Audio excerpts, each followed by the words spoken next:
консензус од сите политички субјекти во општеството. И нашата црвена линија е всушност ревидирање на членот кој што значи електронско гласање на диаспората. Да не заборавиме дека диаспората и во моментов го има, ја има можноста да го оствари своето гласачко право. Меѓутоа, тоа е во еден формат. Сега се дава некој сосем нов формат. Нашата забелешка сакаме да ја упатиме со експертска група, со која што ова одредба би се отфрлила од постоечкиот изборен законник, а врз основа на тоа да преговараме, затоа што 2029 година е многу далеку, за да го имаме и вистинскиот начин на имплементација. Меѓутоа, ние таму немаме нити постапка, нити имаме безбедност, нити имаме контролни механизми. Со правилото ДИК, ако сака да има 5 заштити, 8 заштити, да овозможиме да гласаат. Што на Лукаревска. Денес, преку лаптоп, преку телефон, можете да направите, да платите фактура, стан да купите. А не да не гласате некаде. Тоа ќе биде безбедно, ќе биде заштитено и е фер кон нашата диаспора. И трето, главните критики кои што држат вода, во Токио се пријавиле 8 гласачи кои што сакаат да гласаат. Ние тука испраќаме цела комисија, авиони, и тоа кошта многу илјади евра. Овака не кошта ништо. Многу е важна диаспората, зошто?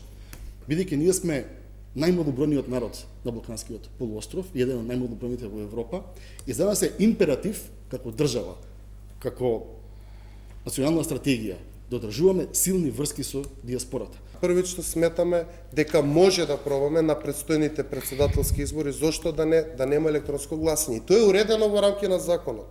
Сега моментално. Значи ние имаме одредба каде што се дава можност на Државната изборна комисија да донесе правилник како и на кој начин ќе биде спроведено електронското гласање, каде што ќе им дадеме можност преку фер и коректен начин, транспарентен на нашите иселеници да гласа. Тој правилник треба да биде, внимавајте добро, донесен со консензус од сите представници во Државната изборна комисија, а таму има членови од поголемите политички партии. И на тој начин може да се дојде до тоа решение. Меѓутоа, јас сметам дека тука се работи за нешто друго и за некој обид, каде што по секоја цена сака некој да го спречи носењето на овој изборен закон. Консензус за ова што е наметнато, значи не е само електронското гласање на диаспората. Има и скандалозни други работи. Например, кој имаш таму членот 76Г, кој што буквално социјалните мрежи. Значи буквално тоа е инквизиција на социјалните медиуми. Практично што сака да направи власта. И тоа одговара и на опозицијата во овој момент. Прво они си ги делат сите пари, 90% од парите. Левица воопшто не е предвидена таму. И сега викаат, вие на социјалните мрежи сте добри и таму ќе ве забраниме. Значи, ме разбирате кај е кваката. Тука е проблемот. Иначе, Заговор на ВМРО и ДПМН и СДСМ против левица, тоа сакате да кажете? Апсолутно да.